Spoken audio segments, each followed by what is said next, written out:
पंढरपूर शहरासह परिसराला मुसळधार पावसाचा फटका। पंढरपूरच्या विठ्ठल मंदिरामध्ये पाणी शिरल्यानं भाविकांना त्रास। अनेक भागामध्ये पाणी साचल्यानं वाहतुकीवर देखील परिणाम।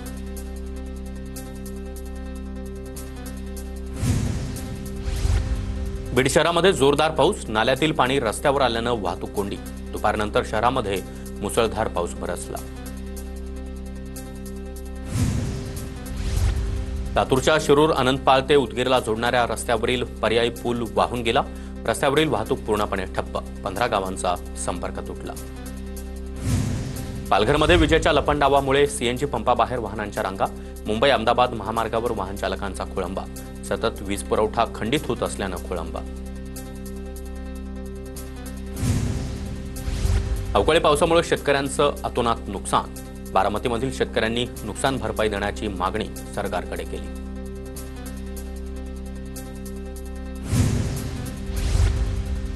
वाशिम जिल्ह्यामध्ये सलग 14व्या दिवशी वादळी वाऱ्यासह पाऊस। सततच्या पावसामुळे जनजीवन विस्कळीत। पावसाळ्यापूर्वीच पाऊस होत असल्यानं नागरिकांना घराच्या दुरुस्तीलाही वेळ मिळाला नाही।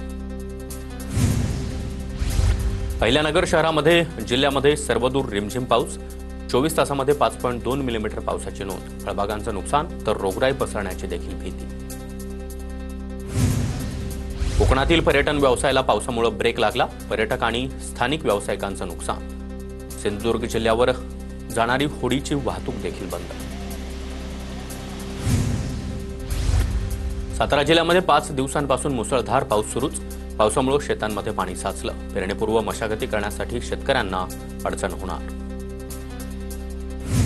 कोल्हापूरच्या शिरोळ तालुक्यामध्ये वळिवाच्या पावसामुळे शेतकऱ्यांचं अतोनात नुकसान। तालुक्यामध्ये भाजीपाल्याचं मोठं नुकसान। पंचनामा करून नुकसान भरपाई देण्याची शेतकऱ्यांची मागणी। नांदेडच्या किनवट तालुक्यामध्ये मुसळधार पावसामुळे घरांचं नुकसान। मोहपूर खेडी परिसरामध्ये पावसामुळे घरांचं मोठं नुकसान। नुकसान भरपाई देण्याची स्थानिकांची मागणी। गडचिरोलीच्या सीमावर्ती भागासह छत्तीसगडमध्ये अवकाळीचं थैमान। अचानक आलेल्या पावसामुळे तेंदूपानाचं बंडल इंद्रावती नदीमध्ये वाहून गेलं। आदिवासी बांधवांचं मोठं नुकसान। चंद्रपूर जिल्ह्यामध्ये मागील 2 दिवसांपासून मुसळधार पाऊस। पावसामुळे शेतीचं नुकसान। ब्रह्मपुरीमधील बोडधा मुळझा त्याचबरोबर हळदा आळगावात देखील शेतीचं नुकसान। नांदेडच्या नायगावमधील शेतकऱ्यांना 30 गुंठ्यामध्ये अद्रक घेऊन 7 लाखांचं उत्पन्न मिळवलं।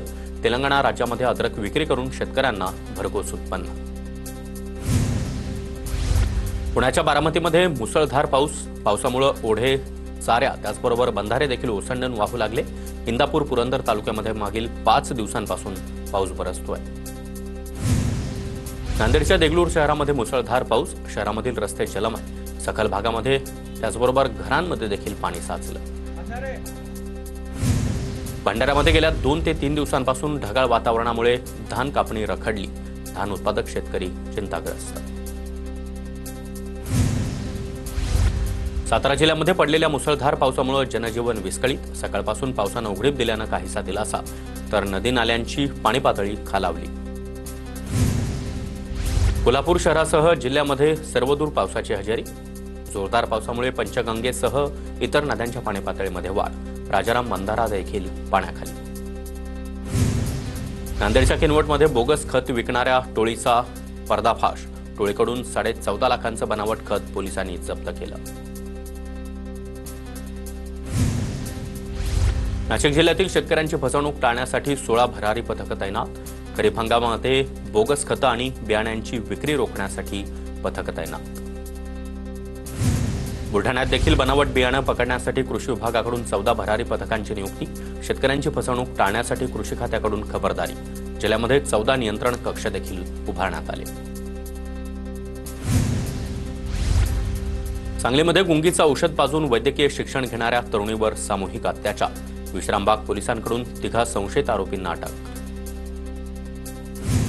नाशिकमध्ये गंगापूर रोड परिसरामध्ये 27 वर्षीय महिलेची गळफास घेऊन आत्महत्या। सासरच्या जाचाला कंटाळून आत्महत्या केल्याचा घरच्यांचा आरोप। गंगापूर पोलीस ठाण्यामध्ये गुन्हा दाखल। शिक्षक भरती घोटाळ्याप्रकरणी सतीश मेंढेकर अटकेची टांगती तलवार। मेंढेच्या कार्यालयामध्ये बोगस कागदपत्रांच्या आधारे आयडी तयार केल्याचा संशय। सतीश मेंढे सेवानिवृत्त शिक्षण उपसंचालक। सांगलीमध्ये शक्तीपीठ महामार्गाच्या चर्चेसाठी आलेल्या अधिकाऱ्यांना शेतकऱ्यांनी पेटाळून लावलं. शक्तीपीठ महामार्गाच्या विरोधामध्ये सांगलीमध्ये शेतकरी आक्रमक.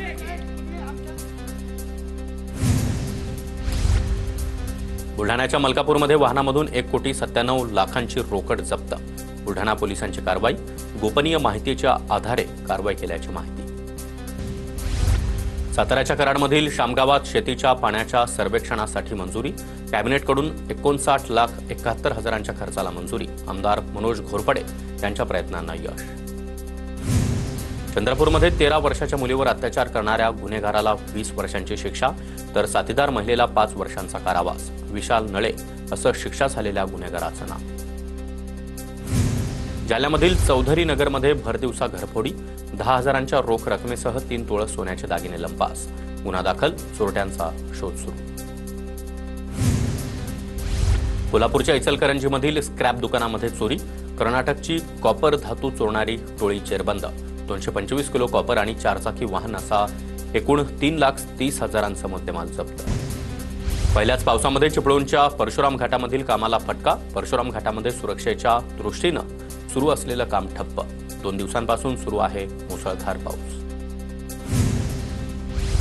नांदेडच्या नायगाव तालुक्यामध्ये जोरदार पाऊस. पावसामुळे टाकळी फाटा ते शेळगाव गौरी रस्ता जीवघेणा बनला. रस्त्यावर मोठमोठ्या खड्ड्यांमुळे दयनीय अवस्था. नाशिकच्या येवला तालुक्यामधील शिरसगा पाटोदार मार्गावर खड्ड्यांचं साम्राज्य. संतापलेल्या नागरिकांकडून गांधीगिरी मार्गाने खड्ड्यांमध्ये वृक्षारोपण. सार्वजनिक बांधकाम विभागाचा निषेध व्यक्त. सातारा जिल्ह्यामधील राष्ट्रीय महामार्गावर 4 दिवसांच्या पावसामुळे खड्डे. मुसळधार पावसामुळे रस्त्यावर खड्ड्यांचं साम्राज्य. वाहतूक कोंडीमुळे वाहनचालकांची कसरत. बुलढाणा एलसीबीचे सहाय्यक पोलीस उपनिरीक्षक यांना लाच घेताना रंगेहात पकडलं. अवैध रेती वाहतूक करणाऱ्याकडून 14,000ची लाच घेतली. मलकापूर पोलिसात गुन्हा दाखल. अकोल्यामधील 7 शाळांच्या मुख्याध्यापकांवर कारवाई. संच मान्यतेची ऑनलाईन माहिती भरण्यात हलगर्जीपणा केल्यामुळे शिक्षणाधिकाऱ्यांकडून कारवाईचा बडगा.